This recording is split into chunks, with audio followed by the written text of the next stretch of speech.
Olá, tudo bem? Começa agora uma série inédita de estudos da Bíblia. Nós estamos hoje começando o tema Futuro com Esperança. Eu quero começar com Apocalipse 1, verso 3, que diz: Bem-aventurados aqueles que leem e aqueles que ouvem as palavras da profecia e guardam as coisas nela escritas, pois o tempo está próximo. Como a profecia chegou até nós? Como o Apocalipse chegou até nós? Veja o que diz o verso 1. Revelação de Jesus Cristo que Deus lhe deu para mostrar aos seus servos as coisas que em breve devem acontecer e que ele, enviando por intermédio do seu anjo, notificou ao seu servo João. O Apocalipse chegou até nós da seguinte maneira: Deus revelou a Jesus, Jesus revelou ao anjo, o anjo revelou a João e João revelou a nós. E nós devemos passar esta mensagem a outras pessoas. Assim chegou a nós a profecia, a revelação de Deus, a mensagem do Apocalipse. A Bíblia Sagrada é um livro extraordinário e para nós entendermos toda essa série, alguns números precisam ser entendidos por mim e por você. A Bíblia Sagrada tem 66 livros, sendo 39 no Velho Testamento e 27 no Novo Testamento. Cerca de 40 pessoas escreveram este livro num período aproximado de 1.600 anos. Ele está dividido em capítulos e versículos. Capítulo é um número grande, versículo número pequenininho. São 1.189 capítulos, 31.102 versículos. E mais, o Velho Testamento foi escrito antes de Cristo e o Novo Testamento escrito depois de Cristo. Agora tem umas informações mais interessantes ainda. Quer ver? Me acompanhe nesse pensamento. A Bíblia Sagrada, na verdade, está subdividida em 5 pequenas partes. São elas: história, poesia, profecia, evangelho e cartas. Repetindo: história, poesia, profecia, evangelho e cartas. História é a parte da Bíblia que começa em Gênesis, vai até Esther e inclui o livro de Atos. Esse bloco da Bíblia, chamado História, nós devemos entender assim: mais ou menos 90% de tudo que está escrito na parte histórica se entende como se lê. E 10% tem uma linguagem simbólica, figurativa. A segunda parte é a poesia. A poesia envolve os seguintes livros: Salmos, Provérbios, Cantares, Eclesiastes. Esses livros, basicamente, são os livros de poesia. Inclui também o livro de Jó, na verdade. Esses livros têm uma mensagem muito rica para todas as pessoas. E 85%, mais ou menos, da parte poética se entende como se lê. E 15%, claro, é escrito numa linguagem simbólica, figurativa também. A terceira parte da Bíblia é a parte profética, a profecia. E a profecia talvez seja a parte mais complicada, talvez não, com certeza. Começa em Isaías, vai até Malaquias e inclui o livro do Apocalipse.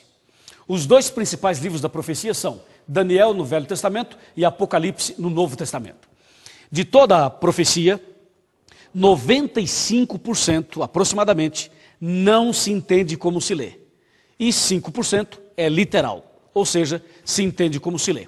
Especialmente o livro do Apocalipse e o livro de Daniel. Esses livros têm, assim, uma quantidade enorme de simbologia e de linguagem profética. Está escrito uma coisa e significa outra. Esta é a terceira parte da Bíblia. A quarta parte nós chamamos de evangelho. Os evangelhos são 4: Mateus, Marcos, Lucas e João.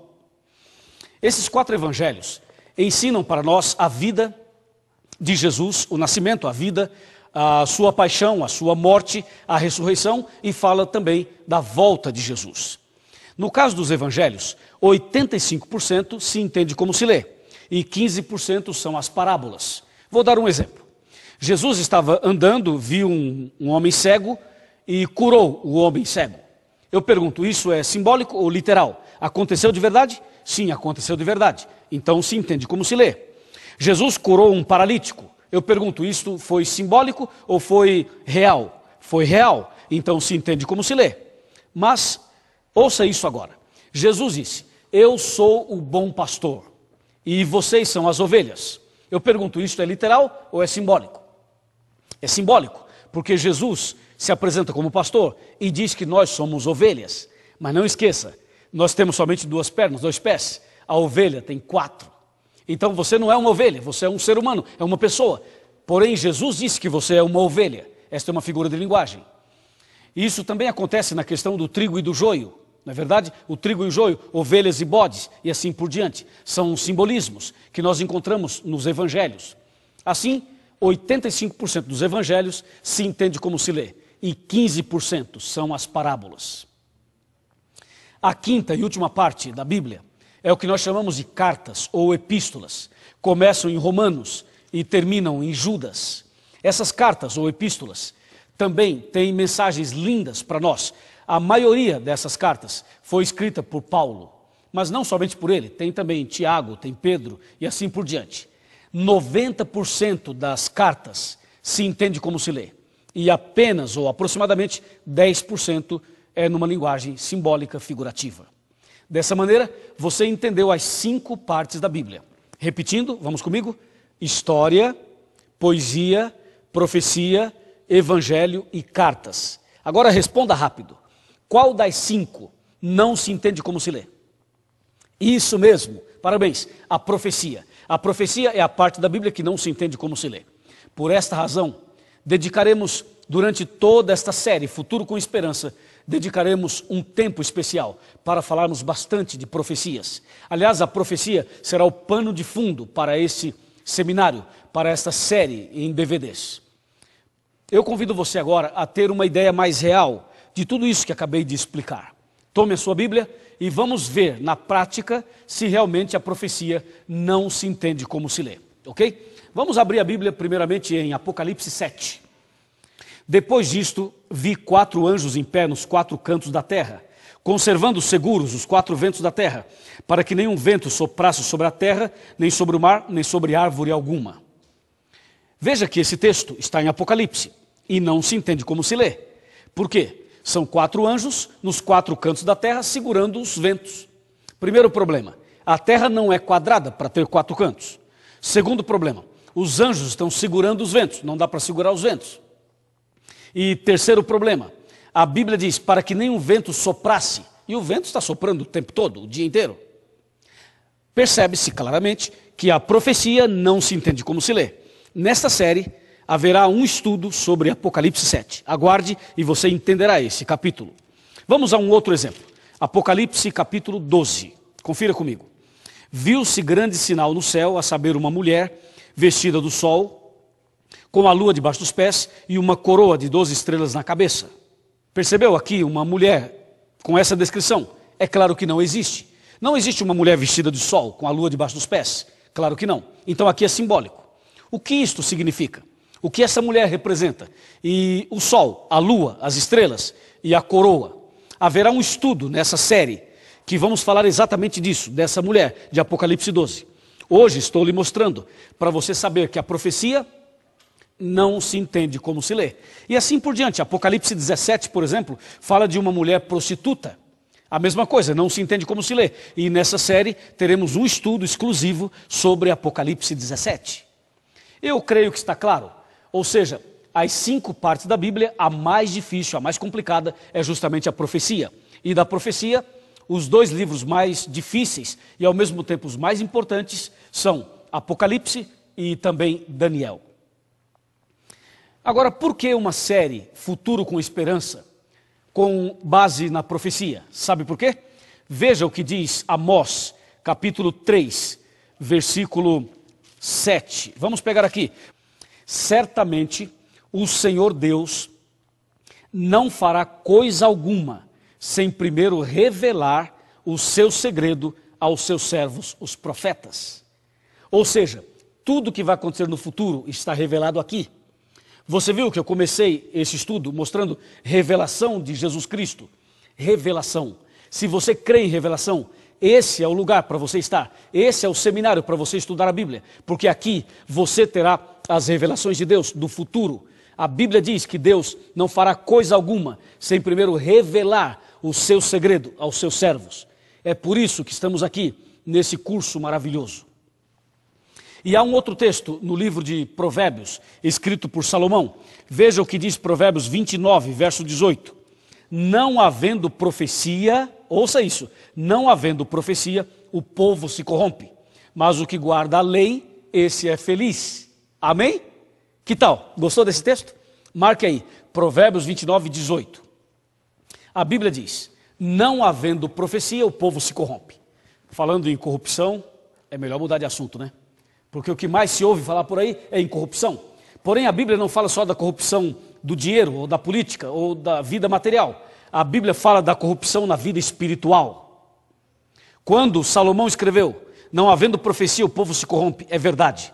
A igreja que não estuda as profecias, não consegue entender o plano de Deus, não consegue entender o plano da salvação, fica confusa, fica no meio do caminho. E nesse seminário, a ideia é que você entenda a profecia. Nós vamos fazer um estudo que vai tratar da tabelinha de conversão profética. E você vai saber o significado de cada palavra simbólica do Apocalipse e também de Daniel. E isto vai abrir o caminho, é a chave que abre o caminho, que desvenda o código, que desvenda o mistério, para você entender as profecias mais incríveis do Apocalipse, de Daniel e de toda a Bíblia Sagrada. Há um texto aqui que eu faço questão de ler para você logo no primeiro estudo. Está em São Mateus, capítulo 22, versículo 29. Respondeu-lhe Jesus, errais não conhecendo as Escrituras e nem o poder de Deus. A maior necessidade hoje é de conhecer a Bíblia, as Escrituras. Estamos cansados de ouvir sermões em que as pessoas não estudam a Bíblia com os membros. As pessoas não examinam a Bíblia como deveriam examinar. E muitas vezes usam a Bíblia de forma errada, torcendo a palavra de Deus. Jesus disse que aqueles que estudam a Bíblia são direcionados. Mas o verso é claro, aquele que não conhece a Bíblia comete erros. Jesus disse, errais não conhecendo as Escrituras e nem o poder de Deus. Quero que você saiba que há poder na palavra de Deus. Há poder na profecia bíblica.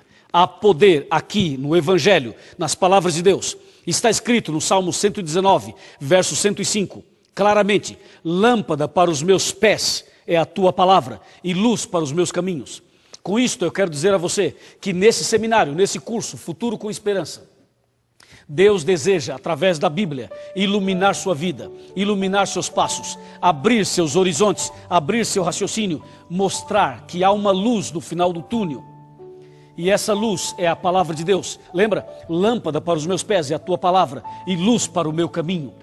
Estou falando hoje para uma família que vive momento de trevas, para uma mulher que está em crise, para um homem que não sabe o que fazer, para um jovem decepcionado, para uma garota que perdeu seu namorado. Estou falando agora para alguém que está vivendo uma crise, uma luta terrível na vida. A Bíblia diz, lâmpada para os meus pés é a tua palavra e luz para os meus caminhos.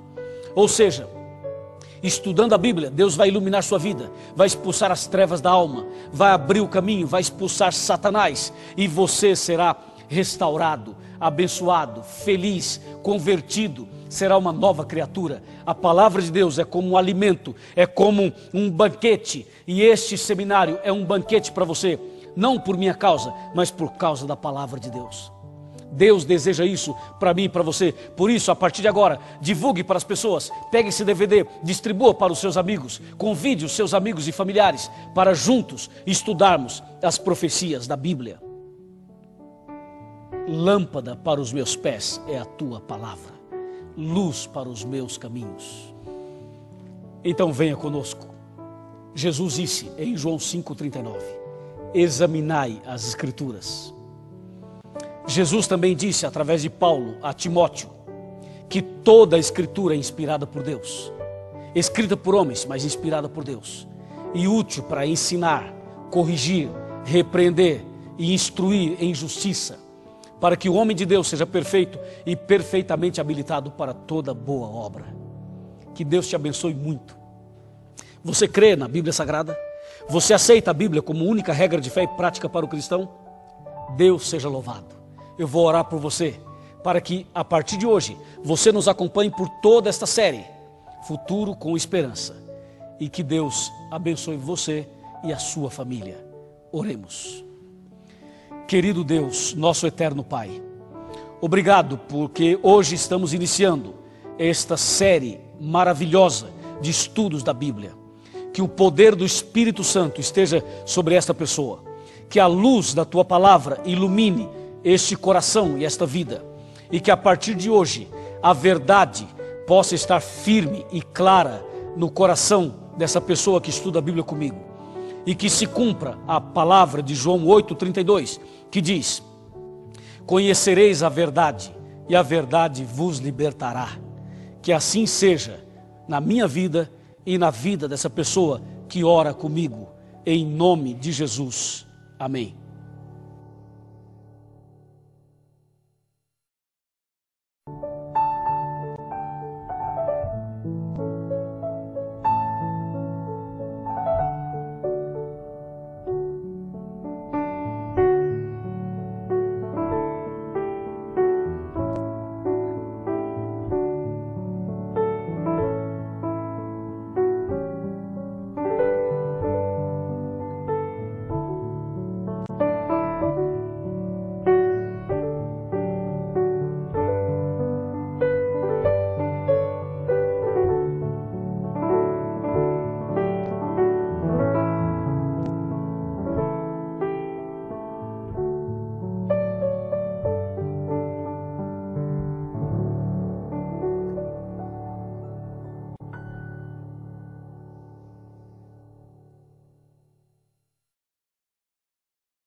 Olá, tudo bem?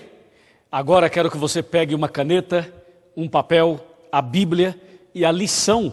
Pegue a sua lição também, porque o estudo de hoje é extraordinário. Vai mexer com o seu coração, vai mexer com a sua vida e vai abrir os seus olhos contra os enganos espirituais que tem por aí. Prepare-se para o estudo de hoje e vamos juntos entender as profecias do Apocalipse. Aqui, exatamente em Isaías capítulo 28, verso 10, nós encontramos o segredo de como entender as profecias. Você viu que no estudo anterior ficou no ar a seguinte pergunta: como entender as profecias, já que não se entende como se lê? Ouça e leia o que está escrito em Isaías 28, 10. Porque é preceito sobre preceito, preceito e mais preceito, regra sobre regra, regra e mais regra, um pouco aqui e um pouco ali. Percebeu? É fácil. A profecia se entende exatamente assim, um pouquinho aqui e um pouquinho ali. Em outras palavras, a Bíblia Sagrada não é um livro de história como os livros de histórias que tem por aí, seculares. Não, a Bíblia é um livro diferente. Aqui você não vai encontrar um índice, onde você encontra os temas e as respostas, tudo numa página. Por exemplo, eu quero saber sobre a morte. Então você vai aqui no índice A, B, C, D, M, morte. A página 1500. Aí você vai na página 1500, está lá tudo sobre a morte. Não, na Bíblia você não vai encontrar isso. A Bíblia não é assim. Para você saber sobre a morte, terá que ler um versículo em Gênesis, outro em Êxodo, outro em Eclesiastes, outro em Jó, outro no Apocalipse e outro em João. Ou seja, é exatamente como diz Isaías, é um pouquinho aqui e um pouquinho ali, comparando um texto com o outro, e um vai explicando o outro. É dessa maneira, como um quebra-cabeça, que a gente começa a entender as mais incríveis profecias da Bíblia Sagrada, sobretudo de Daniel e do Apocalipse. Falando em entender a Bíblia um pouquinho aqui e um pouquinho ali, vamos fazer um teste agora no nosso programa? Vamos fazer um teste agora no nosso estudo? Prepare-se para isso. Eu vou abrir a Bíblia aqui em Apocalipse 12, verso 1, e vou te mostrar exatamente que a profecia não se entende como se lê. Bem aqui, ó, Apocalipse 12, 1. Viu-se grande sinal no céu, a saber, uma mulher vestida do sol, com a lua debaixo dos pés e uma coroa de 12 estrelas. Viu? Eu pergunto, existe uma mulher assim? Claro que não, né? Você já viu na sua cidade ou no seu bairro uma mulher vestida do sol, com a lua debaixo dos pés e uma coroa de 12 estrelas na cabeça? Não. Então, a profecia não se entende como se lê. Enquanto toda a Bíblia se entende como se lê, a profecia não. Tem mais. Vamos dar uma olhadinha agora em Apocalipse 13, verso 1. Vi emergir do mar uma besta, que tinha 10 chifres e 7 cabeças, e sobre os chifres 10 diademas, e sobre as cabeças nomes de blasfêmia. Aqui temos um outro problema. Uma revelação, um texto que fala de um bicho, de um dragão, de uma besta, que tem 7 cabeças e 10 chifres, e que sai do mar. Imagina se isso fosse literal. Imagine se realmente fosse surgir do mar uma besta desse jeito. Seria terrível, não seria? Percebe que a profecia não se entende como se lê. Mais um exemplo, o 12 e agora o 13. E tem mais. Dá uma olhadinha também em Apocalipse 7, verso 1. Diz assim: depois disto vi 4 anjos em pé nos 4 cantos da terra, conservando seguros os 4 ventos da terra, para que nenhum vento soprasse sobre a terra, nem sobre o mar, nem sobre árvore alguma. Imagina, 4 anjos nos 4 cantos da terra, segurando os 4 ventos. Primeiro problema, a terra não é quadrada para ter 4 cantos. Segundo problema, os anjos aparecem segurando os ventos. Cá entre nós, dá para segurar o vento? Não dá, ó, vou tentar, ó. Não dá para segurar o vento. Então, como o Apocalipse diz que os anjos estavam segurando os ventos? Percebe que é uma linguagem simbólica, uma linguagem profética, figurativa. Assim você viu o capítulo 7, o 12 e o 13. Mas tem mais. Vamos dar uma olhadinha em Apocalipse 17, capítulo 17. Vamos pegar aqui, Apocalipse 17, pega a sua Bíblia. Agora quero falar com você. Pega a sua Bíblia, pega a sua lição, pega o seu caderno, sua caneta, Apocalipse 17, verso 1. Veio um dos 7 anjos que tem as 7 taças e falou comigo dizendo: vem, mostrar-te-ei o julgamento da grande meretriz que se acha sentada sobre muitas águas. Imagina isso. Sobre muitas águas. Aqui a Bíblia está mostrando claramente a nós uma outra mulher sentada sobre as águas. Só que essa mulher é uma meretriz. Essa mulher é uma prostituta. Essa mulher é estranha. São 2 mulheres, uma no 12 e a outra no 17. O que tudo isto quer dizer? O que tudo isto significa? Essa é a pergunta. E a resposta está aqui. Para você saber tudo sobre o futuro, para você ter segurança sobre a sua vida espiritual, para saber se o caminho está certo ou errado, é aqui. Temos que ler aqui.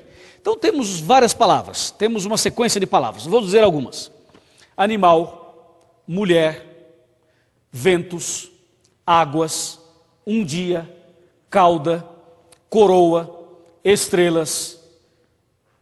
Podemos colocar assim, anos, dias.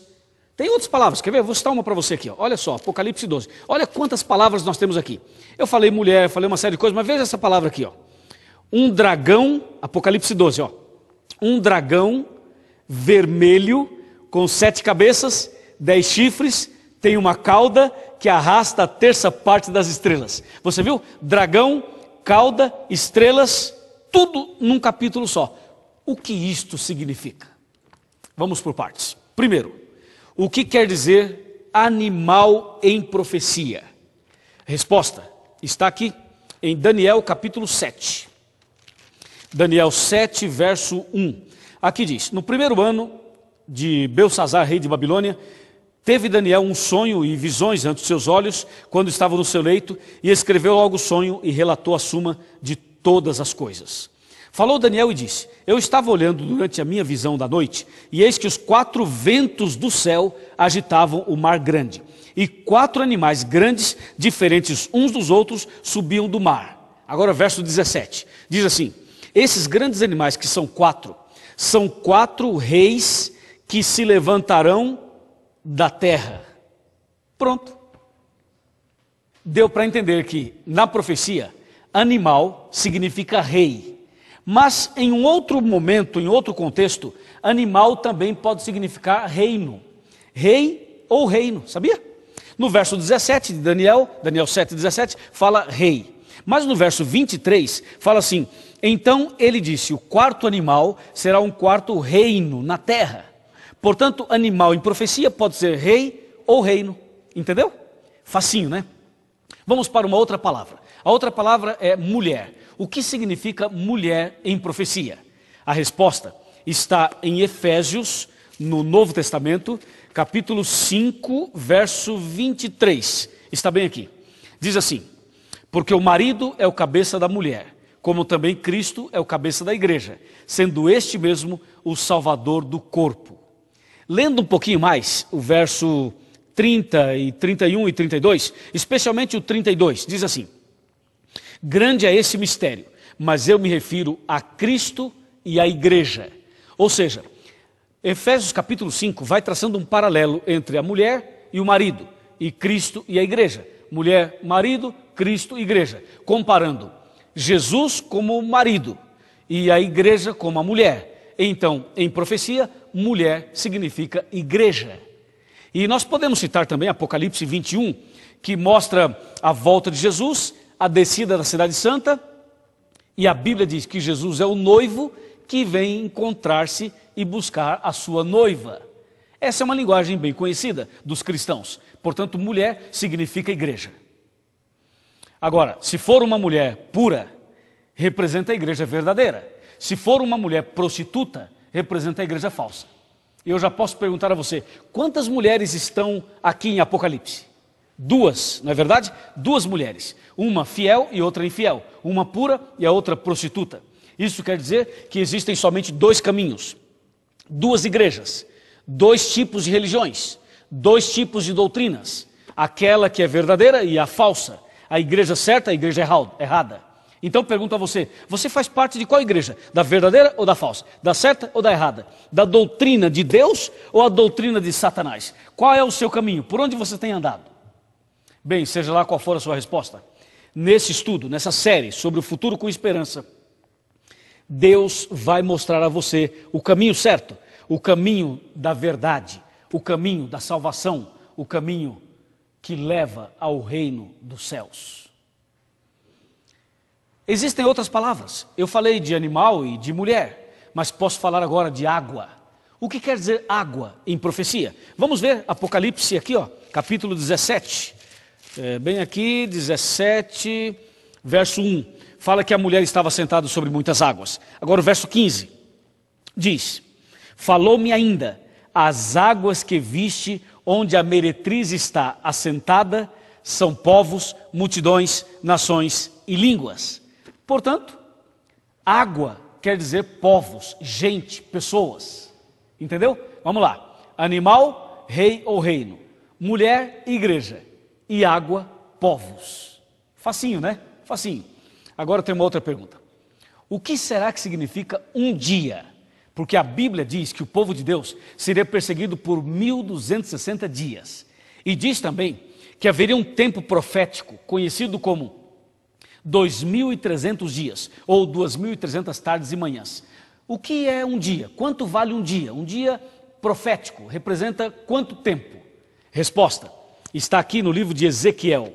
Ezequiel está no Velho Testamento. Vamos pegar o capítulo 4. Ezequiel 4, versos 6 e 7. É interessante esse texto. Quando tiveres cumprido esses dias, deitar-te-ás sobre o teu lado direito e levarás sobre ti a iniquidade da casa de Judá. 40 dias te dei, cada dia por 1 ano. É isso, cada dia por 1 ano. Então um dia profético equivale a 1 ano, literal. Isso significa que 1260 dias proféticos são 1260 anos literais. Entendeu? Cada dia 1 ano. É isso que diz a Bíblia. Uma vez um grupo de pessoas tentaram dizer o seguinte, ou o grupo tentou dizer o seguinte, que um dia equivale a 1000 anos. Essa fala foi baseada em Pedro, o apóstolo Pedro menciona isso. Mas a verdade é que, profeticamente, um dia não significa 1000 anos. O texto de Pedro é o seguinte, é que para Deus um dia é como 1000 anos e 1000 anos como um dia, mostrando que Deus está acima do tempo, acima de tudo. E para Deus 1000 anos é como um dia. Mas esta não é uma regra profética, não é uma regra para se entender a profecia. A regra é exatamente Ezequiel 4, 6 e 7 e Números, livro de Números 14, 34, que diz que um dia profético equivale a um ano literal. Tudo bem? E tem mais. Outras palavras interessantíssimas. Por exemplo, o que quer dizer cauda em profecia? Diz que o dragão vermelho tinha uma cauda e com a sua cauda arrastava a terça parte das estrelas dos céus. Cauda significa, sabe o quê? Isso é interessantíssimo. Está aqui, no livro de Isaías, Isaías 9, verso 15. O ancião, o homem de respeito é a cabeça e o profeta que ensina mentira é a cauda. Aqui está claro. A cauda, portanto, representa exatamente falsos profetas, engano, mentira, falsidade. Por isso que a Bíblia diz que o dragão vermelho, ele arrastou com a sua cauda 1/3 das estrelas dos céus. Isto é, Satanás, com o seu engano, com a sua mentira, com a sua falsidade, ele arrasta a terça parte das estrelas dos céus. Então, cauda quer dizer falso profeta. E tem mais. Estrelas, por exemplo, representam anjos ou pregadores do Evangelho, conforme diz Apocalipse 12, versos 3 e 4, e também Daniel 12, verso 3 e verso 4. Estrelas quer dizer anjos ou missionários, pregadores do Evangelho, entendeu? Estou agora citando apenas o texto para ganharmos um tempinho. Você sabe agora que estrelas quer dizer isso. E o que quer dizer, por exemplo, coroa? Coroa quer dizer vitória. Refere-se àqueles que vencem, aos vencedores, receberão a coroa da vida. Coroa representa vitória. E tem mais palavras. Por exemplo, uma outra palavra muito comum na profecia é a expressão que a gente usa às vezes sem perceber. Dragão e cordeiro. O cordeiro e o dragão. Tem até música que fala sobre isso. O dragão na profecia representa na verdade Satanás. Conforme diz Apocalipse 12. Vamos dar uma olhadinha aqui rapidinho, olha. Apocalipse 12, versículo 9 diz: foi expulso o grande dragão, a antiga serpente, que se chama Diabo e Satanás. Então, dragão representa exatamente Satanás. E cordeiro? Cordeiro representa quem? Cordeiro representa Jesus. Conforme diz João 1:29, quando João Batista estava ali no Rio Jordão batizando, João Batista se levanta, vê Jesus lá na frente e diz: eis o Cordeiro de Deus que tira o pecado do mundo. Repito, João 1:29. Cordeiro é Jesus. E assim você vai percebendo que as palavras que aparecem no Apocalipse, as palavras-chave, elas têm significados. Eu gostaria que você relembrasse comigo algumas dessas palavras agora. Por exemplo, animal, você já sabe, rei ou reino. Mulher, igreja. Águas, povos. Um dia, um ano. Dragão, Satanás. Cordeiro, Jesus. Coroa, vitória. Estrelas, mensageiros. Um dia, repito, um ano. E tem uma palavra que eu não mostrei, mas vou dizer agora. Tempos. A Bíblia diz que o povo de Deus seria perseguido por um tempo, 2 tempos e metade de um tempo. Tempos em profecia quer dizer anos. Tempos, anos. Está aqui, olha, bem claro em Daniel, no capítulo 11, verso 13. Bem claro, está bem aqui, 11, 13. Porque o rei do norte tornará e porá em campo multidão maior que a primeira. E ao cabo de tempos, isto é, de anos, virá à pressa com grande exército e abundantes provisões. Então, tempos quer dizer anos. Um tempo, um ano. 2 tempos, 2 anos. 3 tempos, 3 anos. E assim sucessivamente. Aqui nós temos a regrinha, a chave que abre o cofre, que desvenda o mistério. Estas palavras são chaves. São como tabelinha de conversão profética, para você ler um texto e entender o significado, usando exatamente esse princípio bíblico de Isaías, que se estuda a Bíblia um pouco aqui e um pouco ali. Se nós colocássemos como um exemplo, Apocalipse 13, que diz: vi emergir do mar uma besta, que tem 7 cabeças e 10 chifres. Veja como seria. Besta é um animal. Então, se a besta sai do mar, um animal sai do mar, e animal quer dizer rei ou reino. Então é um reino que sai do mar. Mar é água, e água quer dizer povos. Então, uma besta que sai do mar quer dizer um reino que sai do meio do povo. E o fato de ter 10 chifres em Apocalipse 17:12, chifres quer dizer poder, rei ou reino. Então, uma besta que sai do mar com 10 chifres é um poder que surge do meio do povo, e esse reino tem muito poder. E você pode perguntar, pastor Luiz, já entendi, mas e as 7 cabeças? Bom, aí você está querendo saber demais, né? As 7 cabeças nós vamos estudar num outro dia, num outro programa. Eu tenho certeza que o estudo de hoje, com muitos detalhes, cheio de textos muito melindrosos, eu tenho certeza que esse estudo ajudou você a ter uma visão melhor da palavra de Deus.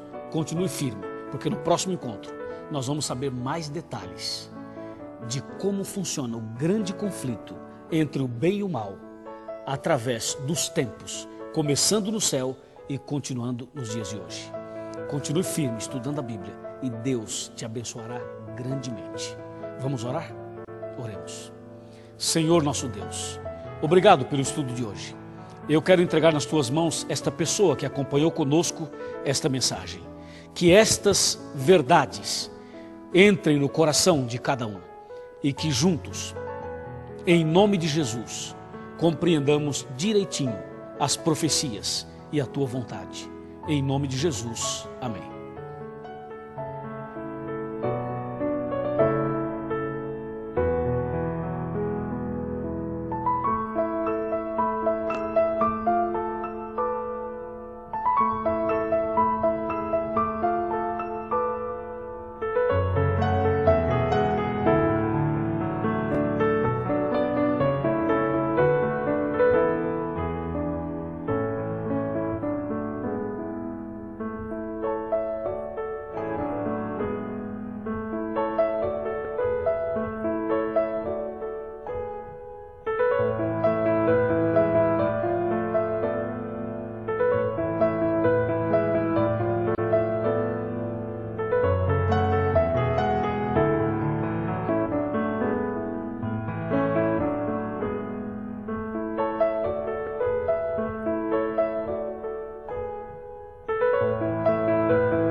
Olá, tudo bem?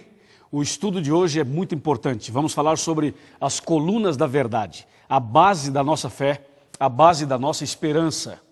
E para começar, vamos ler João 16, verso 13, que diz: Quando vier, porém, o Espírito da verdade, ele vos guiará a toda a verdade, porque não falará por si mesmo, mas dirá tudo o que tiver ouvido e vos anunciará as coisas que hão de vir. No estudo de hoje, você precisa ter uma caneta, a Bíblia, um caderno e a sua lição em mãos, para que você acompanhe direitinho cada passo desta mensagem. Uma palavra-chave nessa leitura que acabei de fazer.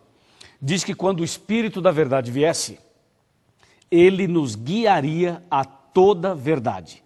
Presta atenção nesta frase, toda verdade. Essa expressão, que está no coletivo, mostra exatamente que a verdade não é apenas um item, um aspecto. A verdade é um conjunto de coisas. Aí sim, é o que a Bíblia diz. O Espírito da verdade, que é o Espírito Santo, deveria nos guiar a toda a verdade. Eu pergunto a você, deseja ser guiado em toda a verdade? Você quer conhecer realmente a verdade? Ou você acredita que a verdade é relativa? prepare-se, porque hoje, agora, a palavra de Deus tem algo muito forte a revelar para você e também para a sua família. Nós estamos apenas começando esse estudo e eu gostaria que você me acompanhasse agora nas demais leituras da palavra de Deus. Lembre-se, o Espírito da verdade vos guiará a toda verdade. O que é verdade? Uma vez, Pilatos, conversando com Jesus, Pilatos questionou a Jesus quando Jesus disse alguma coisa sobre a verdade. Pilatos diz, o que é a verdade? E esta pergunta tem sido repetida com o passar dos séculos. Todo mundo pergunta, o que é a verdade? Onde está a verdade? Tem tantas igrejas, não é? Tantas religiões, tantos movimentos espirituais do mundo. E se você conversar com cada uma dessas pessoas, cada uma vai dizer, a minha igreja é a verdade, a minha religião é a verdadeira. Cada um vai achar que a sua é a verdade. E se você conversar com jornalistas, universitários, professores, catedráticos, pessoas de um estudo mais aprofundado, sabe o que eles vão dizer? Que a verdade é relativa. O relativismo hoje é muito forte. Cada um acha alguma coisa. Um diz, eu acho que é assim. O outro diz, eu acho que não é assim, é de outro jeito. E esse relativismo acaba complicando a vida espiritual das pessoas. E mais, torna-se uma arma na mão do inimigo. Essa ideia de que tudo é relativo acaba sendo uma arma nas mãos do inimigo. Por isso, a Bíblia diz, quando vier o Espírito da verdade, ele, o Espírito Santo, vos guiará a toda a verdade. E a grande notícia de hoje é que o Espírito Santo, o Espírito da verdade, está aqui conosco. E por estar aqui, ele mesmo, através da sua palavra, vai nos mostrar qual é a verdade da palavra de Deus. Está preparado? Ok, então vamos lá. O próximo texto é Jeremias, capítulo 10, versículo 10. Mas o Senhor é verdadeiramente Deus. Ele é o Deus vivo e o Rei eterno. Do seu furor treme a terra e as nações não podem suportar a sua indignação. Esse texto diz que Deus é verdadeiro. Em outras versões da Bíblia, a frase é assim, Deus é a verdade, de forma bem clara. A Bíblia que eu estou usando é João Ferreira de Almeida atualizada. Na Bíblia João Ferreira de Almeida corrigida, diz assim, Deus é a verdade. E é claro que você concorda e que eu também concordo, que Deus é realmente a verdade. Você crê? Se você crê, diga amém. Claro que você vai dizer amém. Deus é a verdade. E tudo que você imaginar em relação à Bíblia e à religião e às doutrinas, é preciso ter Deus como base, não é mesmo? Imagine uma igreja que não crê em Deus. Ela estaria fora, não seria uma igreja. Imagina um conjunto doutrinário que não aceita Deus como base. Não tem como sustentar uma doutrina. Então a primeira verdade, a primeira coluna da verdade, a primeira estrutura da nossa fé é Deus. Deus é a verdade. E esse é um ponto que todo mundo concorda, ou pelo menos deveria concordar. Mas não é só isso. Tem outros textos na Bíblia. Respondeu-lhe Jesus, eu sou o caminho e a verdade e a vida. Ninguém vem ao Pai senão por mim. Ouviu? Eu sou o caminho, a verdade e a vida. A verdade. É isso. Quem disse essas palavras? Quem pronunciou essa mensagem? Você já sabe, né? Foi Jesus. Jesus disse, eu sou o caminho, eu sou a verdade, eu sou a vida. Então, nesse verso, Jesus Cristo é a verdade. Amém? Lá em Jeremias, Deus é verdade. Aqui em João, Jesus Cristo é a verdade.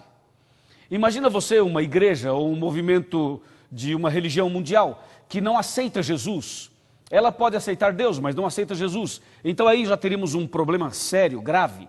O importante é crer em Deus e crer em Jesus como Senhor e Salvador. Foi isso que ele disse, eu sou o caminho, a verdade e a vida.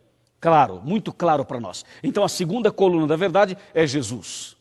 E tem mais, a Bíblia apresenta a nós uma outra verdade que é extraordinária. Está bem aqui na primeira carta de São João, capítulo 5, verso 6. Veja e ouça esse texto. 1 João 5, verso 6. Este é aquele que veio por meio de água e sangue, Jesus Cristo, não somente com água, mas também com água e com sangue. E o Espírito é o que dá testemunho, porque o Espírito é a verdade. Amém? Você viu isso? O Espírito Santo é a verdade. E esse texto confirma o primeiro que eu li hoje, que diz assim: o Espírito da verdade, quando o Espírito da verdade vier, ele vos guiará toda a verdade. Agora que diz, o próprio Espírito é a verdade. Nós cremos no Espírito Santo. Nós cremos que o Espírito de Deus é a verdade. E por isso lemos esse texto. Até agora vimos 3 estruturas da verdade, 3 colunas, 3 bases da nossa esperança, 3 bases da nossa fé. Deus, Jesus e o Espírito Santo. Nós cremos na Trindade. Nós cremos nesses 3 aspectos que a Bíblia nos apresentou, nessas 3 colunas da verdade. E tem mais 2 colunas, são 5. Qual é a 4ª coluna da verdade? A 4ª coluna é tão extraordinária que eu vou me levantar. Está bem aqui no livro de João, no Evangelho de São João, capítulo 17. Deixa eu abrir aqui, João 17, verso 17. Ou seja, o capítulo é o 17 e o versículo é também o 17, que diz assim: santifica-os na verdade, a tua palavra é a verdade. Está vendo? A palavra, a Bíblia está aqui nas minhas mãos. Santifica-os na verdade, a tua palavra, a Bíblia Sagrada, é a verdade. Veja como isso é claro. Quando Deus diz que a palavra dele é a verdade, Deus não está dizendo apenas que o Novo Testamento é a verdade, como muitas pessoas dizem. Deus não está dizendo que somente o Novo Testamento é certo e que o Velho Testamento acabou, foi abolido. Você sabe, muitas pessoas dizem assim: isso aí está no Velho Testamento, isso eu não aceito, isso é do tempo de Moisés, isso é do passado, eu só creio se estiver no Novo. Já ouviu alguém dizer isso, não já? Pois é, essa ideia é uma ideia equivocada, negativa, porque biblicamente falando, esse livro, aqui é chamado de Escritura. As Escrituras, a palavra de Deus, é toda ela, de ponta a ponta, de Gênesis ao Apocalipse. Lembra, são 66 livros, são 1189 capítulos, são 31.102 versículos. É a Bíblia inteira, a Bíblia Sagrada. Todos nós cristãos precisamos aceitar a Bíblia como é, inteirinha, sem dizer, isso eu creio, isso eu não creio, isso eu aceito, isso eu não aceito. Observe que o texto que eu li diz: santifica-os na verdade, a tua palavra, entendeu? A tua palavra, a Bíblia inteira é a verdade. Amém? Está claro para nós? Agora tem a 5ª coluna da verdade, a 5ª e última, são 5. E a 5ª coluna está bem no meio da Bíblia, está no Salmo 119. Vamos abrir aqui, Salmo 119. Versículo 151, veja o tamanho desse verso, ou desse capítulo, né? Vamos pegar aqui, verso 151, está aqui, pronto. Tu estás perto, Senhor, e todos os teus mandamentos são verdade. Viu? Ouviu? Tu estás perto, diz a Bíblia, e todos os teus mandamentos são verdade. Quantos mandamentos? Todos. E o que quer dizer todos? Todos quer dizer o seguinte: os 10 mandamentos. Os 10 mandamentos que aparecem em Êxodo capítulo 20. Aqueles 10 mandamentos escritos pelo dedo de Deus, conforme Êxodo 31, 18. Aqueles mandamentos que Deus escreveu 2 vezes, porque a primeira vez Moisés quebrou as tábuas quando desceu do Monte Sinai. Está lembrado? Exatamente, são esses os 10 mandamentos, escritos por Deus em 2 tábuas de pedra. Na primeira escreveu 4 mandamentos e na outra 6 mandamentos. É justamente isso que o salmista está dizendo. Está dizendo que Deus está perto e que todos os seus mandamentos são verdade. Agora sim, nós temos as 5 colunas da verdade. A primeira é Deus, a segunda Jesus, a terceira Espírito Santo, a 4ª a Bíblia e a 5ª os 10 mandamentos. Dá para entender agora, não dá? O primeiro verso que eu li no estudo de hoje, que diz: quando vier o Espírito da verdade, ele vos guiará a toda a verdade. Toda a verdade, é isso, é um conjunto de coisas. E aqui está toda a verdade. Por que posso afirmar que isto é toda a verdade?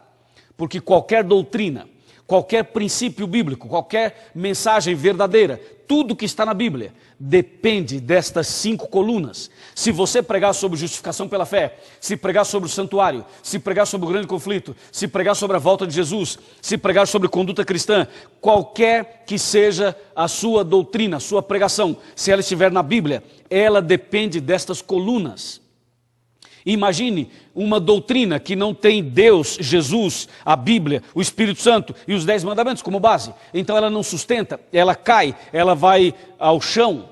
Você lembra da plataforma da Petrobras do Rio de Janeiro, a P34, que tem várias colunas para que ela possa ter estrutura embaixo do mar para fazer o seu trabalho, inclusive na procura de petróleo e o pré-sal e tudo isto? Pois é, você lembra que uma das colunas da P34 ruiu, cedeu, e a plataforma que estava assim, ela simplesmente virou e afundou.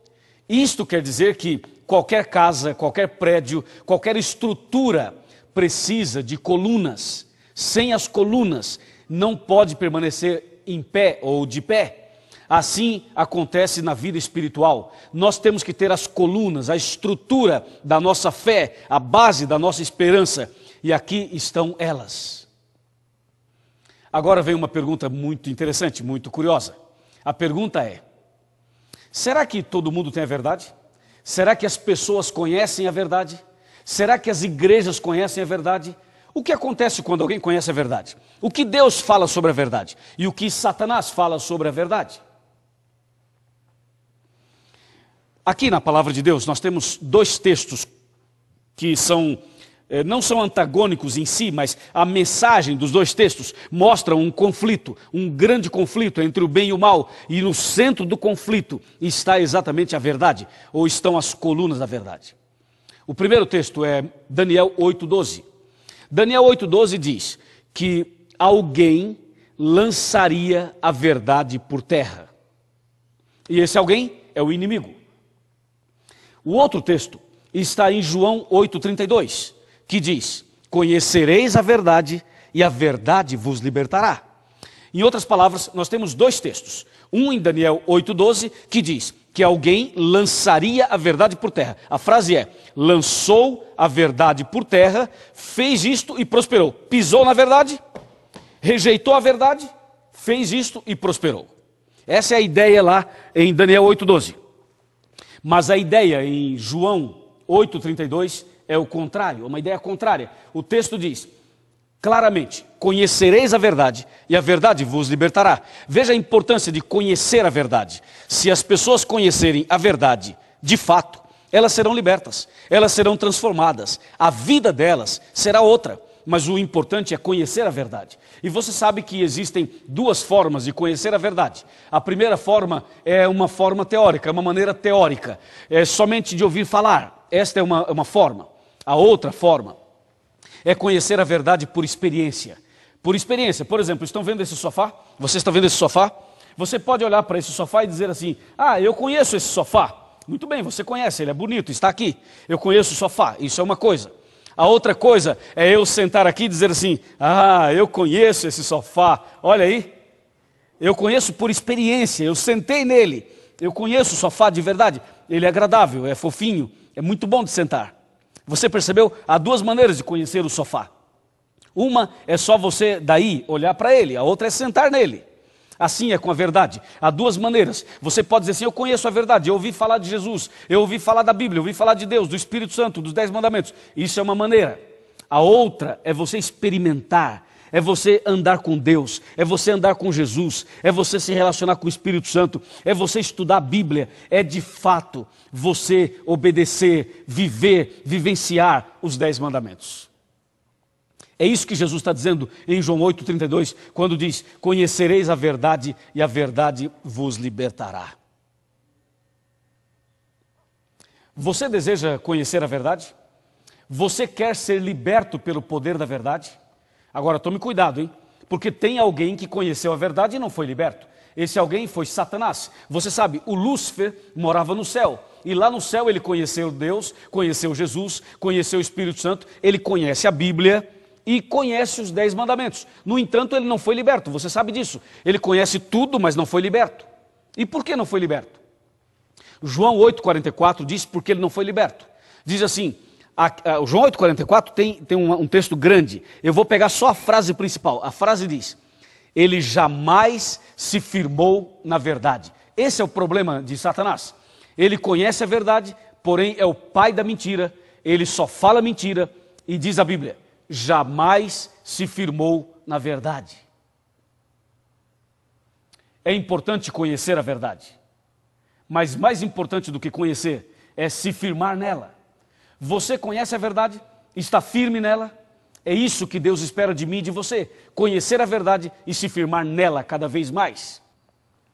Deus está chamando você para viver uma nova vida, para conhecer de fato a verdade através da prática.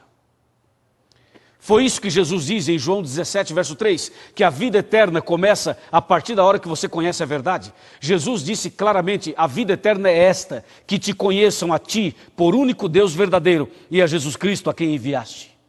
Se esse é o desejo do seu coração, se você quer realmente conhecer a verdade, andar na verdade, praticar a verdade, segurar nas mãos de Deus e ser liberto pela verdade, porque a verdade liberta mesmo. O inimigo não foi liberto porque não se firmou nela, mas se você conhecer a verdade e se firmar nela, você será liberto, liberto do pecado, liberto de tudo aquilo que te afasta de Deus. Há poder na palavra de Deus, há poder no nome de Jesus, há poder na verdade para libertar você. Se assim você deseja, se assim você quer, então tome uma decisão.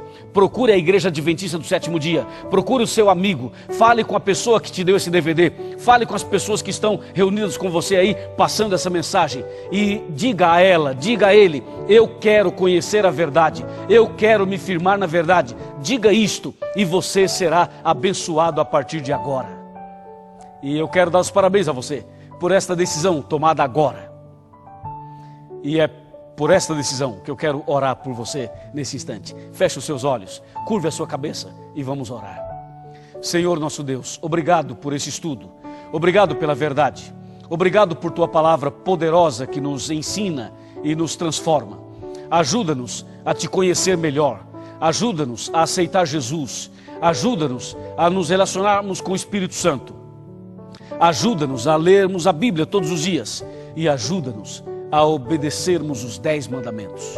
Eu entrego essa pessoa nas tuas mãos. Eu entrego esta mulher e este homem nas tuas mãos. Com a certeza que o Senhor está nos ouvindo, com a certeza de que está nos abençoando, nós te agradecemos. Em nome do Senhor Jesus. Amém.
Olá, tudo bem?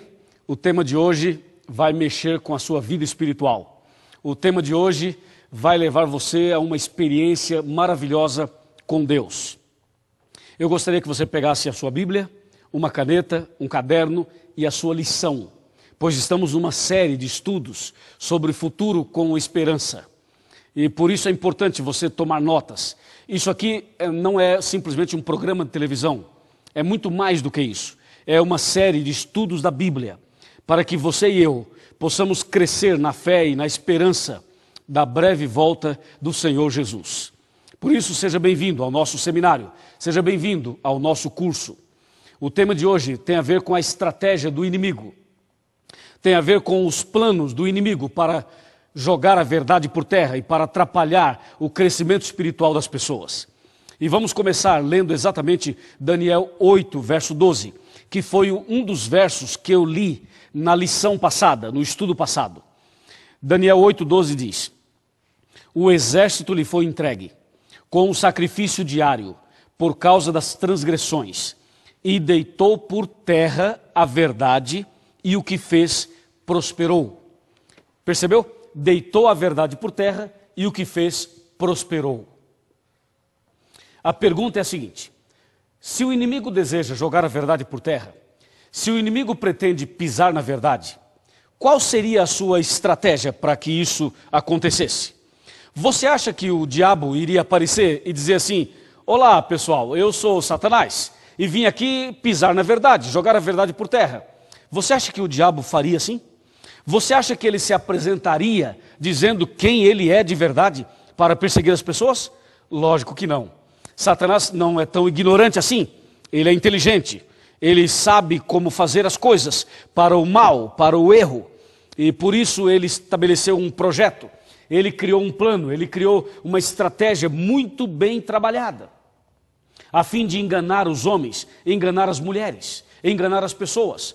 Enquanto você tem 15 anos de idade, 20 ou 30 ou 40 ou 50 ou 60 ou 70 ou mais ou menos de idade, você tem uma experiência de vida, talvez você se formou, você fez mestrado, fez doutorado, fez PhD, talvez você seja uma pessoa extremamente culta, estudada, ou uma pessoa que não estudou muito, seja como for, você tem experiência, tem psicologia, não é verdade? Mas eu tenho algo a dizer a você. Sabe quantos anos tem Satanás? Sabe qual é a idade do inimigo? No mínimo, ele tem 6.000 anos, no mínimo, 6.000 anos. E você tem quantos? Ah, você deve ter 50 anos. Ah, não, deve ter 15, deve ter 20, 30, 40, não sei quanto. Mas tenho certeza que você não tem mais de 100 anos.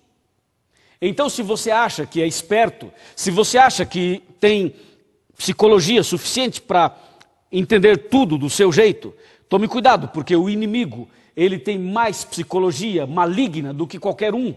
E ele sabe exatamente como mexer numa estrutura, como mexer com uma pessoa e levá-la ao pecado. Não esqueça que o primeiro homem a pecar foi Adão, a primeira mulher foi a Eva, e os dois eram perfeitos, 100% perfeitos, e caíram no engodo do inimigo. Então o inimigo tem suas estratégias, só que Deus é grande, Deus é poderoso, Deus é maior, Deus é onisciente, onipotente e onipresente. E por isso, na sua palavra, na palavra de Deus, Deus revela exatamente qual é a estratégia do inimigo. Vamos dar uma olhadinha em Daniel capítulo 7, a partir do versículo 1. Daniel 7, verso 1. Diz: no primeiro ano de Belsazar, rei de Babilônia, Daniel teve um sonho e visões ante os seus olhos, quando estava no seu leito. Escreveu logo o sonho e relatou a suma de todas as coisas. Falou Daniel e disse: eu estava olhando durante a minha visão da noite, e eis que os 4 ventos do céu agitavam o mar grande, e 4 animais grandes, diferentes uns dos outros, subiam do mar. É aqui que a gente quer parar um pouquinho. É nesse ponto que nós queremos conversar um pouco com você. É aqui que está a revelação de Deus para nós. 4 animais. O primeiro animal está no versículo 4. Diz: o primeiro animal era como um leão e tinha asas como de águia. Percebeu? O primeiro animal parecia um leão e tinha asas como de águia. O segundo animal está no verso 5. Diz o profeta: eu continuei olhando nas visões, e eis aqui o segundo animal, semelhante a um urso, o qual se levantou sobre um dos seus lados, e na boca, entre os dentes, trazia 3 costelas, e lhe diziam: levanta-te e devora muita carne. Então o segundo animal era um urso. O terceiro animal está no verso 6. Continuei olhando, e eis aqui outro animal, semelhante a um leopardo, que tinha nas costas 4 asas de ave. Tinha também este animal 4 cabeças, e foi-lhe dado domínio. Este é o terceiro animal, um leopardo. E o quarto e último animal está no verso 7. Depois disto, eu continuava olhando nas visões da noite, e eis aqui o quarto animal, terrível, espantoso, sobremodo forte, o qual tinha grandes dentes de ferro. Ele devorava, fazia em pedaços, e pisava aos pés o que sobejava. Era diferente de todos os animais que apareceram antes dele, e tinha 10 chifres. Viu? 4 animais. Um leão, um urso, um leopardo e um animal terrível. E agora vem o verso 8. Presta atenção no verso 8. Estando eu a observar os chifres, eis que entre eles subiu outro pequeno, diante do qual 3 dos primeiros chifres foram arrancados. E eis que neste chifre havia olhos, como os de homem, e uma boca que falava com insolência. Estranho, você não acha? Muito estranho tudo isso. O que essas coisas todas representam? Aqui mesmo, em Daniel capítulo 7, verso 17, está a resposta. Confira comigo, Daniel 7, 17.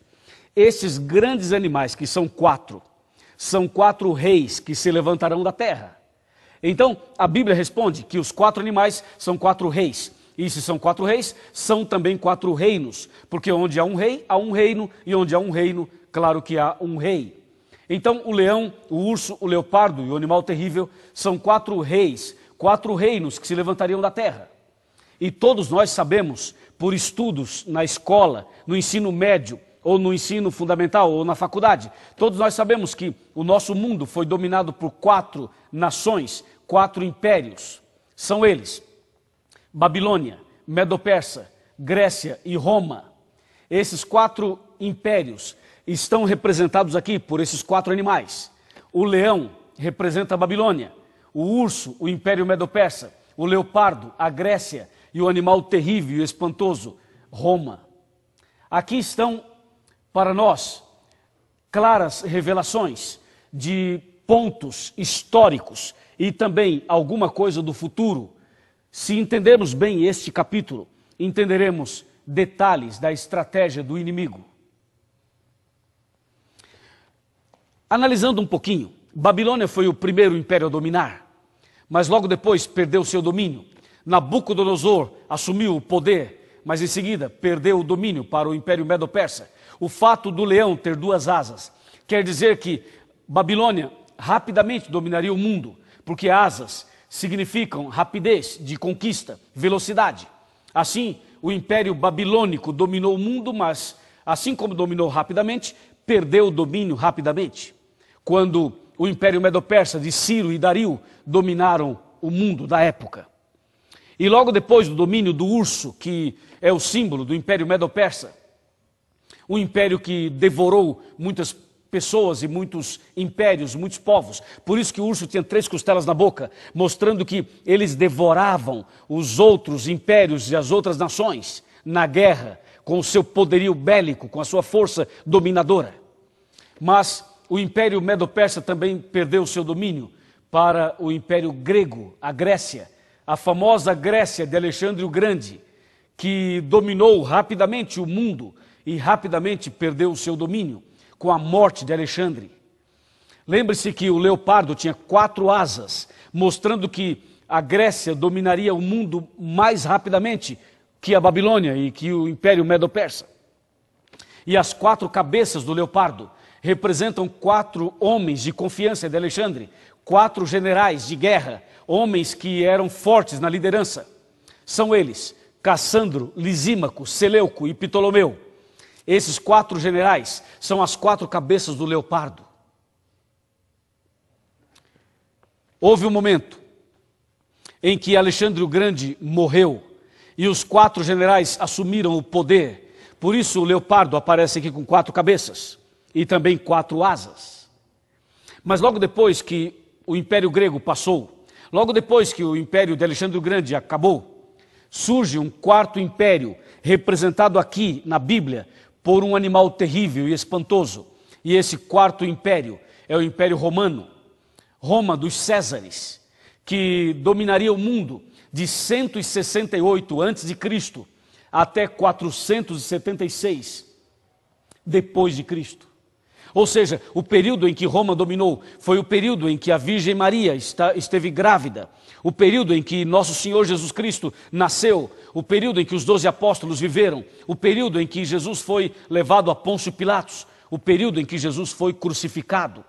Todo o período de Jesus aqui na terra estava sob o domínio de Roma. O mundo era dominado por Roma. E esse animal é terrível e espantoso por tudo que fez e por tudo que faria no futuro. Você percebe em Daniel 7, verso 8, que naquele animal terrível e espantoso, nesse animal que representa Roma, terrível e espantoso, ele tem 10 chifres. E do meio dos 10 chifres aparece uma ponta pequena, um chifre pequeno, que tem olhos e tem boca, como diz Daniel 7, verso 8. Eu só queria destacar uma coisa importante. Roma dominou todos os países do seu tempo. E o fato do animal ter 10 chifres quer dizer que houve um tempo em que os 10 países da Europa estavam sob o domínio de Roma. E o surgimento de uma ponta pequena significa que do próprio Império Romano surgiria um poder religioso misturado com a política. E esse poder religioso, ele surgiria com tanta força, que destruiria 3 dos 10 chifres. Isto é, 3 povos seriam destruídos com o surgimento do poder religioso de Roma, o papado, o sistema papal. Portanto, Roma tem 2 fases, tem a fase pagã e a fase cristã. Tem a fase imperial e a fase papal. Por isso que Daniel 7, verso 7, fala de um animal terrível. E o verso 8 já mostra uma ponta pequena, com olhos e boca, fazendo coisas terríveis e espantosas. Esse capítulo é cheio de informações, é cheio de detalhes proféticos e históricos. Se você continuar lendo Daniel capítulo 7 e também o capítulo 8, ficará assustado com tudo que este poder romano faria. Veja o que diz Daniel 7, verso 21. Daniel 7, 21. Eu olhava e eis que este chifre fazia guerra contra os santos e prevalecia contra eles. Que chifre é esse? É aquela ponta pequena que surgiria de Roma. É o poder religioso de Roma. E a Bíblia diz no Daniel 7, 21, que este chifre, esta ponta pequena, faria guerra contra os santos e prevalecia contra eles. Deu para entender isso? Notem que o poder religioso e o poder também político de Roma faria uma guerra contra os santos. Quem são os santos? Quem são essas pessoas que seriam vítimas de uma perseguição e de uma guerra terrível do Império Romano? Se você ler Apocalipse 14, verso 12, você vai descobrir quem são os santos. Apocalipse 14, verso 12, diz: aqui está a perseverança dos santos, os que guardam os mandamentos de Deus e a fé em Jesus. Os santos são aqueles que guardam os mandamentos de Deus, os 10 mandamentos. Lembra? É a 5ª coluna da verdade. E aqui em Daniel 7, 21 diz que a ponta pequena, o poder de Satanás, através de Roma, iria perseguir os cristãos. E diz, iria fazer uma guerra contra os santos, isto é, contra os que guardam os mandamentos de Deus. É isso. Esse é um assunto muito sério. Vou até ficar em pé agora, porque vou falar algo muito mais profundo do que falamos até agora. Me acompanhe nesse raciocínio, nessa ideia bíblica, profética. A ponta pequena faria uma guerra contra os santos, você já viu. Mas o verso 25, Daniel 7, 25, revela uma outra coisa. Veja aqui. Proferirá palavras contra o Altíssimo, magoará os santos do Altíssimo e cuidará em mudar os tempos e a lei. E os santos lhe serão entregues nas mãos por 1 tempo, 2 tempos e metade de 1 tempo. Percebeu isso? A ponta pequena, o poder terrível e espantoso de Roma, iria perseguir o povo de Deus, iria proferir palavras contra Deus e mais, iria perseguir os cristãos por 1 tempo, 2 tempos e metade de 1 tempo. Sabe que tempo é esse? Esse é o tempo da Idade Média. Esse 1 tempo, 2 tempos e metade de 1 tempo foi o período da Inquisição, o período da perseguição da Idade Média, que envolveu um grande período da história. Nós podemos dizer aqui, foi de 538 a 1798 depois de Cristo que os cristãos passaram pela perseguição da Inquisição, das cruzadas e das mortes terríveis da Idade Média. Daniel 7:25 mostra que esse poder iria mudar os tempos e a lei, iria mexer na lei, mexer nos 10 mandamentos. É isso que está escrito aqui. Por certo, você já ouviu alguém dizer por aí que a lei foi abolida, não já ouviu? Você já ouviu alguém dizer que os mandamentos foram abolidos, não já ouviu? Pois é, essa ideia de que a lei foi abolida, essa ideia de que os mandamentos foram abolidos, é uma ideia satânica, é uma ideia contra a Bíblia. Jesus já havia profetizado que alguém iria mudar os tempos e a lei.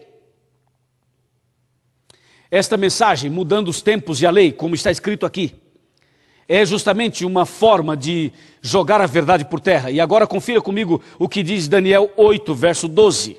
8:12 diz assim: o exército lhe foi entregue com um sacrifício diário por causa das transgressões e deitou a verdade por terra, fez isto e prosperou. A grande estratégia do inimigo é justamente essa. Ele quer usar poderes, homens, movimentos religiosos, movimentos políticos, sabe para quê?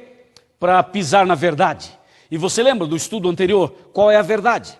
A primeira é Deus, a segunda Jesus, a terceira Espírito Santo, a quarta Bíblia e a quinta os 10 mandamentos. O que o inimigo quer fazer? Ele quer jogar esta verdade por terra, quer pisar na verdade, quer ignorar a verdade e quer que as pessoas não andem na verdade. É isso que o inimigo quer.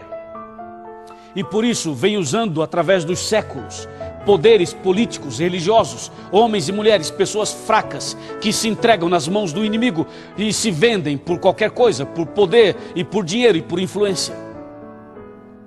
Mas o assunto não para aqui. Esse assunto vai mais longe.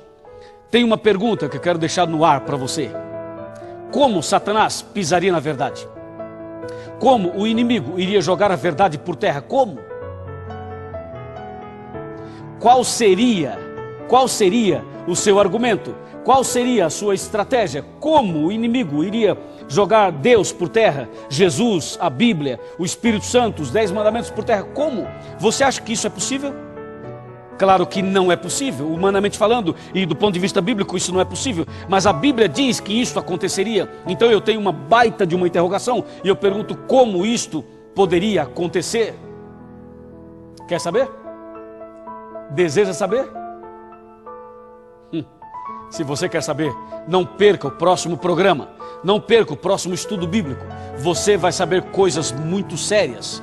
E se prepare, mas só assista o próximo DVD se você quer saber a verdade. Porque se você não gosta da verdade, desliga a televisão e não assista. Para aqui. Mas se você quer saber a verdade, no próximo tema eu encontro você e você saberá o que Deus tem a dizer a mim e a você. Que Deus te abençoe. E parabéns por ter chegado até aqui, por ter vindo até aqui. Eu vou orar por você para que você não desista, para que você continue estudando a Bíblia. Feche os seus olhos, vamos orar.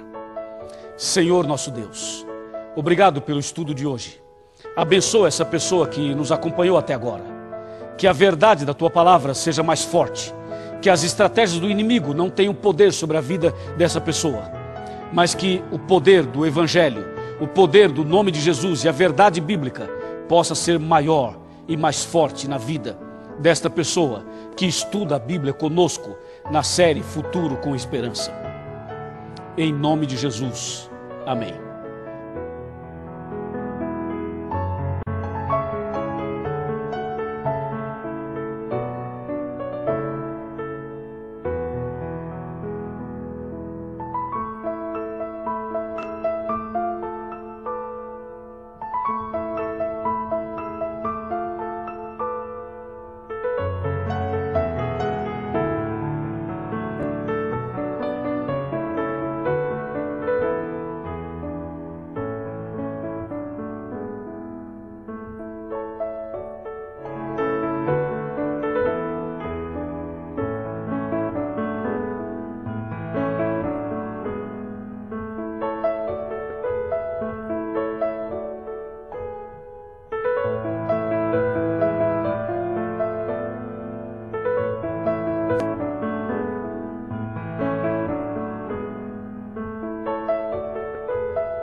Olá, tudo bem? O tema de hoje, é claro que é uma sequência do tema anterior. Eu deixei uma pergunta no ar, você lembra, não é? Pois é, hoje vamos falar sobre a estratégia do inimigo, parte 2. O estudo é muito longo, nós dividimos em 2 blocos. E agora eu preciso da sua atenção. Pegue uma caneta, pegue a sua Bíblia, pegue a sua lição, reúna os seus amigos, porque está começando o estudo bíblico de hoje. E para sabermos a estratégia do inimigo, a segunda parte desse estudo, nós vamos para Apocalipse 17, a partir do versículo 1. Faremos uma leitura um pouquinho longa, mas eu vou parando para você entender direitinho cada parte dessa leitura. Apocalipse 17, verso 1 diz: Veio um dos 7 anjos que tem as 7 taças e falou comigo dizendo: Vem mostrar-te-ei o julgamento da grande meretriz que se acha sentada sobre muitas águas. Número 2, com quem se prostituíram os reis da terra e com o vinho da sua devassidão foi que se embebedaram os habitantes da terra. Atenção para o número 3 agora. Transportou-me o anjo em espírito a um deserto. Veja, um deserto. E vi uma mulher montada numa besta escarlate, besta repleta de nomes e blasfêmia, com 7 cabeças e 10 chifres. Achava-se a mulher vestida de púrpura e de escarlata, adornada de ouro, de pedras preciosas e de pérolas, tendo na mão um cálice de ouro, transbordante de abominações e com as imundícias da sua prostituição. Na sua fronte achava-se escrito um nome, um mistério: Babilônia a Grande, a mãe das meretrizes e das abominações da terra. Agora o número 6. Então vi a mulher embriagada com o sangue dos santos e com o sangue das testemunhas de Jesus. E quando a vi, admirei-me com grande espanto. Até aqui. Que leitura incrível, não é? A Bíblia fala de uma mulher meretriz, uma prostituta, e a descreve de uma forma estranha e de uma forma que provoca em nós várias perguntas, vários questionamentos. Quem é essa mulher? O que de fato ela significa? Você lembra do estudo sobre a tabelinha de conversão, sobre como entender as profecias? Pois é, de acordo com a própria Bíblia, mulher em profecia significa igreja. E na Bíblia temos dois tipos de mulheres. A mulher fiel, do capítulo 12 de Apocalipse, e a mulher infiel, do capítulo 17 de Apocalipse. E aqui, neste caso, esta mulher representa uma igreja. Que igreja é essa? O que realmente isto quer dizer? Vamos por partes. Apocalipse 17, verso 3, diz assim: O anjo transportou-me em espírito e vi uma mulher, meretriz, montada numa besta. E essa besta estava repleta de nomes de blasfêmia. Tinha 7 cabeças e 10 chifres. Sabendo que esta mulher representa um movimento religioso, de acordo com Efésios 5, 23 e também 31 e 32, nós podemos agora avançar um pouco mais. Se esta aqui é uma igreja, um movimento religioso, como esta mulher prostituta poderia agir na vida das pessoas? Aqui no versículo 4, diz que essa mulher estava vestida de púrpura, de escarlata, adornada de ouro, de pedras preciosas. Observe que esta mulher tem algumas características muito claras. Primeiro, ela estava montada na besta. Então, esta igreja, este movimento religioso, tem pacto com a besta do Apocalipse. Se ela está montada na besta, significa que a besta é quem conduz esta mulher. É como montar a cavalo. Se você montar a cavalo, o cavalo vai te conduzir. Se a mulher está montada na besta, significa que a besta é quem conduz a mulher. Então esta igreja é conduzida pela besta do Apocalipse. E no verso 4, ao falar de ouro, pedras preciosas e pérolas, a Bíblia está dizendo que esta igreja é muito rica, tem muito ouro, muita prata, pérolas e muitos bens. Dá para perceber isto no verso 4. Só que tem uma coisa no verso 4 que é mais incrível ainda. Diz que essa mulher tinha na mão um cálice de ouro, um cálice. E o cálice estava transbordando de abominações. Imagina, um cálice transbordando de abominações. O cálice é alguma coisa, é um recipiente onde se coloca o vinho ou uma bebida para oferecer a alguém. Neste caso, o cálice dessa mulher estava cheio de abominações, e o que ela oferece para as pessoas, para os seus membros e para a comunidade mundial é uma bebida abominável, é alguma coisa que não edifica, mas destrói, é alguma coisa que não salva, mas condena, é alguma coisa que não faz bem, mas faz mal. Perceba que o conteúdo do cálice é a abominação. Eu tenho uma pergunta para você pensar: o que quer dizer abominação? O que isto significa? De acordo com a Bíblia, no livro de Apocalipse, capítulo 21, verso 27, veja o que fala sobre a abominação. Diz assim: nela nunca jamais penetrará coisa alguma contaminada, nem o que pratica abominação e mentira, mas somente os inscritos no livro da vida do Cordeiro.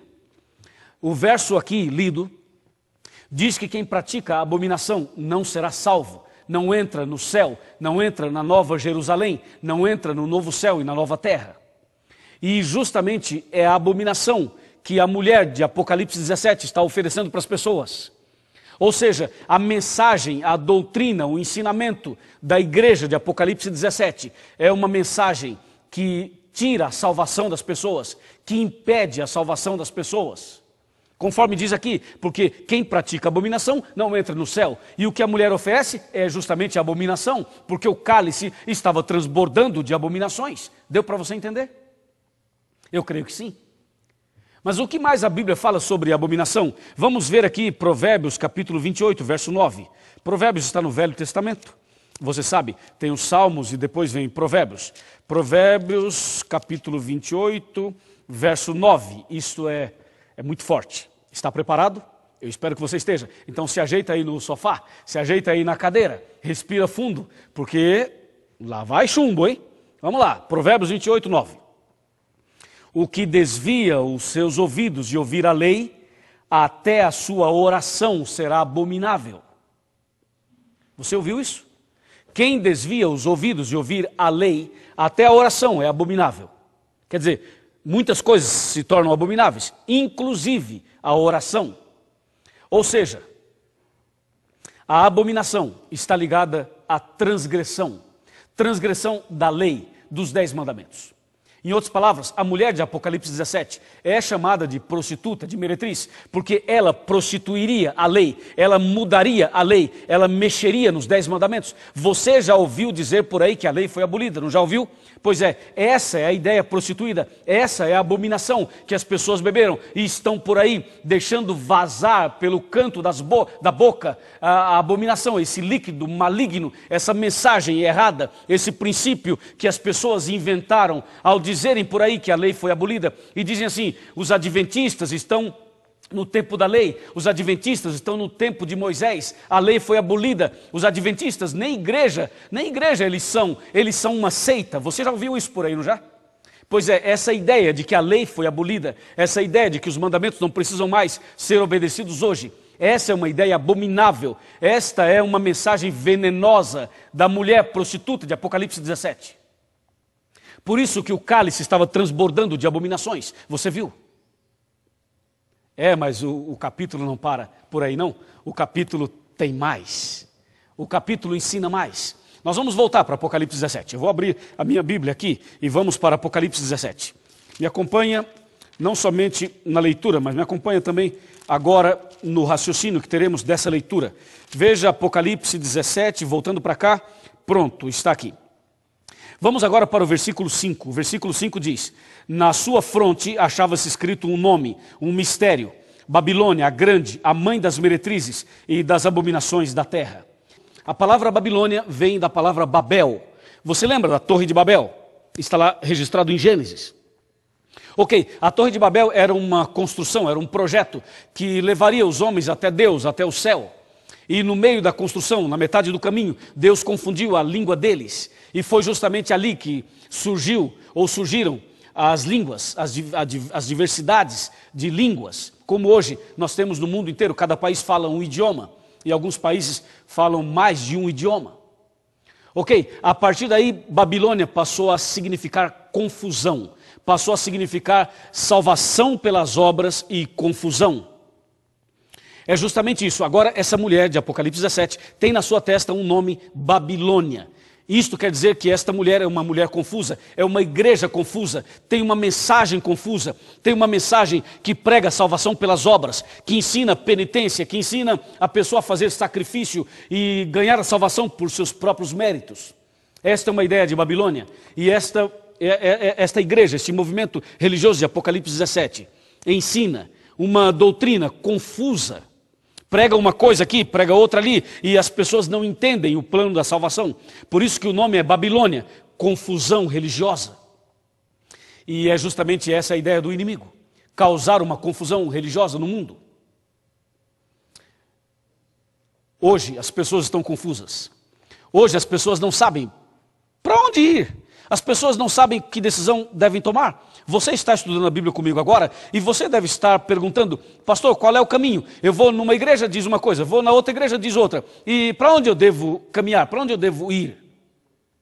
Essa é a confusão religiosa. Uma igreja diz uma coisa, a outra diz outra. Uma diz que é pecado o cristão dançar, a outra diz que é liberado dançar. Uma diz que o arrebatamento vai ser secreto, a outra diz que vai ser literal. Uma diz que tem que guardar os mandamentos, a outra diz que os mandamentos foram abolidos. Uma diz que o cristão pode ir à praia, a outra diz que não pode, é pecado. Uma igreja diz que a mulher pode usar calça comprida, a outra diz que não pode. Uma igreja diz que Jesus vai voltar, a outra diz que ele já voltou. Uma igreja guarda o sábado, a outra guarda o domingo. Uma igreja, a mulher senta de um lado, os homens do outro, na outra igreja todo mundo junto. Ou seja, as pessoas estão confusas. Numa igreja pede muito dinheiro, explora demais as pessoas, é o dízimo, é a oferta, é 50%, é 90%, dá o carro, dá a casa, dá tudo. Na outra igreja as pessoas dizem: aqui não precisa nem devolver dízimo, nem nada. Na verdade, as pessoas vivem hoje um contexto babilônico espiritual, ou seja, uma confusão espiritual. Esta é a mensagem do inimigo, e Deus revela na Bíblia para nós. Deus mostra que o inimigo quer causar uma confusão tão grande, que você chegue a um ponto e de dizer o seguinte: quer saber de uma coisa? Eu vou para minha casa, vou sentar na minha casa, vou ficar lá tranquilo, e quer saber? Não vou para a igreja nenhuma mais, tá? Vou ficar em casa, tranquilo, faço minha oração em casa, faço minha leitura da Bíblia em casa, e a minha religião vai ser na minha casa.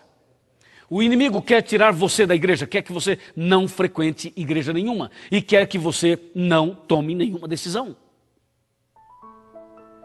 É por isso que Apocalipse 17 é uma revelação de Deus, para a gente não cair nas ciladas do inimigo. Esta mulher é chamada de Babilônia, e chamada também de mãe das meretrizes. Isto é uma igreja que através dela surgiram outras igrejas, entendeu? Não é só uma igreja, é um movimento religioso com várias denominações. Tem a mãe e tem as filhas. Essa mulher do 17 é a mãe, mas a Bíblia diz no verso 5 que ela tem filhas. Ou seja, existem outras igrejas que saíram dela, saíram da mãe, são filhas da mãe. Ficou até engraçado, né? Filhas da mãe. É isso mesmo. Isso quer dizer que várias outras igrejas, elas pensam como a mãe. A igreja mãe diz: a lei foi abolida, ela mexeria nos mandamentos. E as outras igrejas também dizem: a lei foi abolida mesmo. Então, torna-se um complexo religioso chamado de Grande Babilônia. E o verso 6 de Apocalipse 17 diz que a mulher estava embriagada com o sangue dos santos. Isto quer dizer, meus amigos, isso quer dizer, minha irmã, meu irmão, que na Idade Média, a igreja de Apocalipse 17, ela perseguiu os cristãos, matou os cristãos, queimou Bíblias, e a Inquisição foi terrível. O período da perseguição das cruzadas foi um período horrível. E todo mundo sabe que isso aconteceu com Roma, foi um movimento da igreja romana, e portanto esta igreja de Apocalipse 17 tem uma ligação direta com Roma, e tudo isso que aconteceu na Idade Média foi uma ação maligna, usando Roma como um poder político e também como um poder religioso. E esta igreja de Apocalipse 17, esse movimento religioso de Apocalipse 17, é com certeza o movimento romano, religioso de Roma. A Bíblia diz mais sobre isso. Você percebe que houve uma tentativa da parte do inimigo de misturar verdades com mentiras. A ideia justamente era essa: através de uma igreja, levar uma doutrina prostituída. uma doutrina prostituída, uma mensagem que mistura o certo com o errado, que mistura a verdade com a mentira, que mistura a luz com as trevas. Isso é quase impossível. Do ponto de vista divino, isso não pode acontecer. Mas o inimigo fez exatamente isso, causando exatamente uma confusão na vida das pessoas. Por isso, a estratégia do inimigo é justamente através de uma igreja, em nome de Deus, ensinar erros para as pessoas. Enquanto esse movimento religioso apresentam coisas interessantes, alguma coisa boa, tem sempre alguma coisa positiva, tem sempre algo legal, algo interessante. Mas, por outro lado, existem mensagens que não estão na Bíblia. Enquanto ela prega a caridade, ela diz que a criança deve ser batizada quando recém-nascida. Então você vê, a caridade é uma coisa correta, é bíblica, mas batizar um bebê recém-nascido não é bíblico. Enquanto esse mesmo movimento religioso defende a família e diz que as pessoas não devem praticar a vida sexual antes do casamento, isso é uma coisa boa, tá certo? Por outro lado, diz que o sacerdote não pode casar. E com isso quebra um princípio bíblico. O que eu estou tentando mostrar para você é que enquanto ensina uma verdade, ensina uma inverdade e mistura uma coisa com a outra. Isso é a Babilônia espiritual. E as filhas, as igrejas que surgiram dela, têm a mesma ideia e o mesmo princípio de misturar o certo com o errado. E é por isso que o mundo hoje anda muito confuso. Mas aqui, nesse estudo bíblico, Futuro com Esperança, Deus tem algo lindo para você. Deus quer te mostrar o caminho. Deus quer te mostrar a saída. Deus quer te mostrar que há um plano especial para você ser salvo. É preciso se apegar à Bíblia. É preciso segurar na mão de Deus. É preciso tomar uma decisão e se entregar a Deus. O estudo está apenas no começo. Estamos apenas no início dessa série, porque nós temos muita coisa pela frente. Você saberá detalhes de como o inimigo trabalhou para pisar na verdade.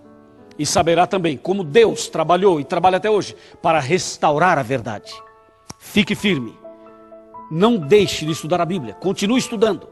E vamos juntos, caminhando rumo à salvação eterna. Esse é o desejo do seu coração. Esse também é o meu desejo, estudar a Bíblia. Não esqueça, tem uma mulher prostituta no Apocalipse 17, mas tem uma mulher fiel no Apocalipse 12. Deus tem sua igreja, Deus tem o seu povo, Deus tem a verdade para você. Lembre-se, conhecereis a verdade e a verdade vos libertará. Se você quer a verdade, quer ser liberto, quer viver uma vida nova, quer seguir a verdade bíblica, eu vou orar por você, para que você continue conosco, estudando este curso, este DVD. É o meu desejo para você. Vamos orar? Oremos. Senhor nosso Deus, obrigado pelo estudo de hoje. Toma em tuas mãos as pessoas que acompanharam conosco o estudo de hoje. A tua palavra é clara ao mostrar que existe uma estratégia para jogar a verdade por terra. Mas a tua palavra também é clara quando diz que Deus tem um chamado, que o Senhor tem um chamado para nós. Em Apocalipse 18, verso 4, o Senhor diz: sai dela, povo meu. É um chamado. E hoje, esta pessoa que estuda a Bíblia comigo, deseja seguir a verdade e deseja andar nos teus caminhos. Por isso eu entrego nas tuas mãos cada pessoa que ora comigo e que estuda a Bíblia comigo hoje. Em nome do Senhor Jesus. Amém.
Olá, tudo bem?